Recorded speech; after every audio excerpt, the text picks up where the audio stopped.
So I'm here with Surinder from Business Systems Group. Surinder, do you want to take me through your system for recording formal interviews, please?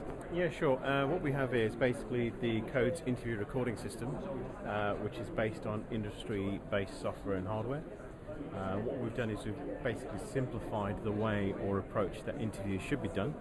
So as you can see, the Codes console is wizard-based driven, made very easy for the actual normal police officer to use. So what I can do is give you a quick walkthrough. Is that okay? Yeah, sure. Yeah, okay. So what we can do is basically add in a reference number so the officer can go in and basically commence the interview. We've got the option to basically pull in metadata in from different systems that the police use within their custody area. So what I'll do now is I'll put in some test data.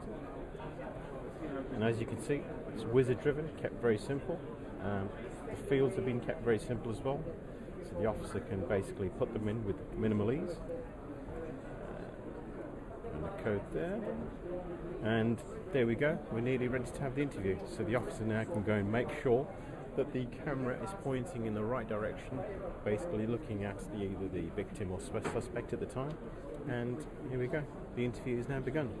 So as you can see now, we've got two main panes, two cameras focusing on different areas within the supposed interview room. We've got a confidence indicator. We've also got the option for remote viewing, so if you have a senior officer in a remote location that can't get to the interview room, they can basically stream that video to their current location. And in addition to this, what we've done is we've taken the full advantage of the large screen. We've got the basic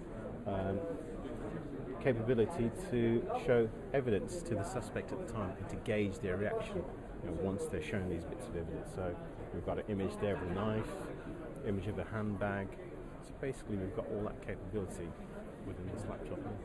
That's interesting. And so what kind of problems is this going to solve for users? Well, if you look in general, the average cost of storing a C90 tape from cradle to grave is around about £20 per tape. So you can imagine the phenomenal cost involved. So if you look about storing the tapes, cataloguing the tapes, getting basically an officer to go and get the tape for retrieval purposes, we're talking a lot of costs at the end of the day. And if you look at police forces in general, they're hiring out aircraft hangars to basically store these in secure locations, using salt mines as well. We're basically using technology now, present now, to utilise cheap hard disk arrays that are basically freely available within police forces at the moment.